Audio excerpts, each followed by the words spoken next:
Good afternoon, you wee bastards, and welcome back to World of Warships with Koala, and welcome to another episode of Carriers. Just doing carrier things.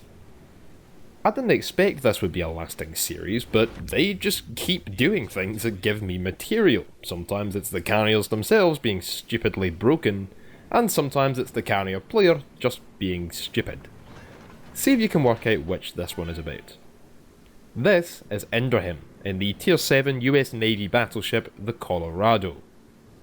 I'm going to be honest, I didn't much like the Colorado, although I think the reason for that was partly my fault.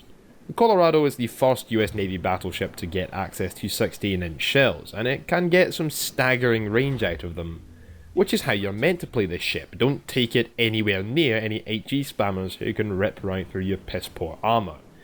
I didn't really play it that way, however. But Indrahim hasn't exactly had that ability this match. He scored one kill from range early game on the enemy Pensacola. But the enemy team have sunk all of his friendly destroyers, have a massive lead in ships, and have all 4 caps.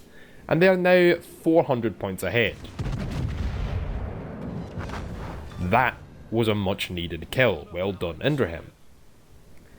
Now though, Indrahim is in a wee bit of a pickle. There's a New York 6 kilometers away. Not the most threatening battleship in the world to a Colorado, but more worryingly, there's the enemy Scharnhorst closing in from the southeast, and a King George V to the north. Indrahim does the sensible thing, reduce the number of ships shooting at you, especially when you have as juicy a target as that New York is presenting. Luckily, the Scharnhorst's first salvo against Indrahim didn't do too much damage. That could have been a lot worse. 28,500 health left on that New York. Can he do it? No, only the one Citadel, but that was still a savage paddling. Unfortunately though, the New York is going to manage a return salvo before the secondaries finish him off, which Indrahim can angle against without presenting broadside to the Scharnhorst, so that hurt. But there goes the New York in return. Close quarters expert. In a Colorado. Not exactly a common award to see in this ship. Still, 3 kills, nicely done. Oh, now this... Got a wee bit overzealous with that one. Fired AP at the King George's hull just a wee bit too early, so they all bounced in. Now he really is in trouble. At this point, most players will be trying to swing their guns around, just get a cheeky Citadel on the King George and leave the match with 80,000 damage from 3 kills. Certainly not a bad haul, especially with the match looking this dire. Indrahim though, well, watch this.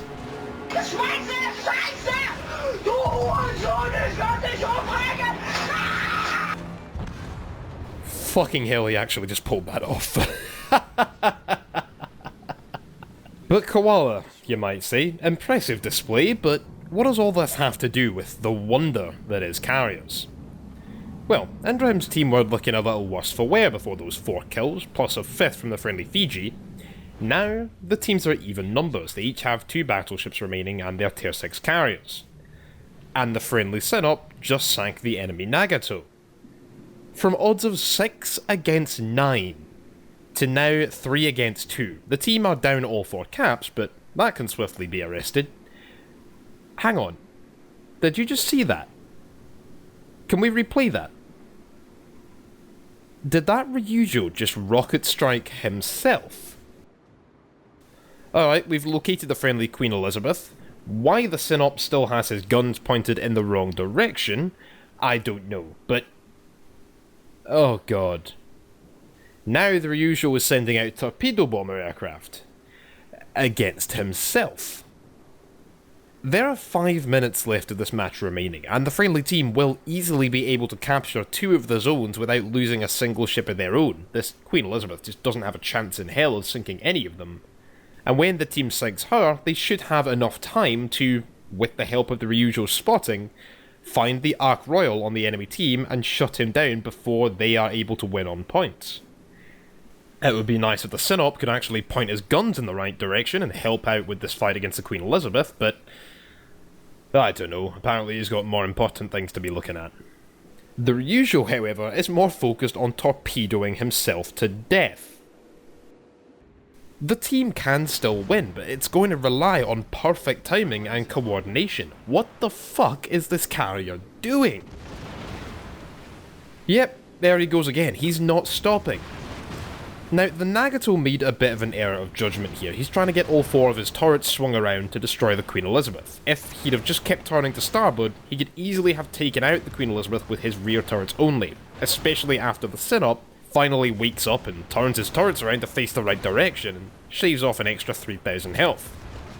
The Nagato is going to sink the Queen Elizabeth, of course, and that puts the enemy team back down to 870 points, and with the Synop moving along the north and the Nagato in the south, they can easily capture all 4 zones and stop the enemy team ever winning on points. Except for the fact that the friendly Ryusho has just sunk himself with his own torpedo bombers, laughing in chat as, for absolutely no reason whatsoever, he throws the match.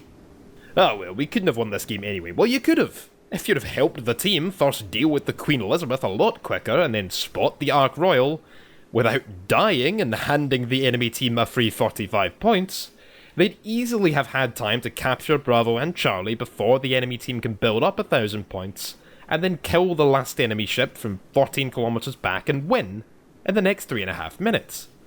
So after Indrahim pulled that level of magic out of his ass and completely turned the tables almost single-handedly, scoring him a Kraken Unleashed as well, that Ryusho just completely threw this game. I know we say carriers are deciding the outcome of games, but never has it been this obvious. Or this scummy. What an asshole. So remember, Indrahim, no good deed goes unpunished, and with the enemy team reaching 1,000 points, the Ark Royal takes the win with 0 effort. Because as if we hadn't quoted jingles enough, the Ryusho just snatched defeat from the jaws of a very well-deserved victory. And that's basically carriers doing what carriers do best.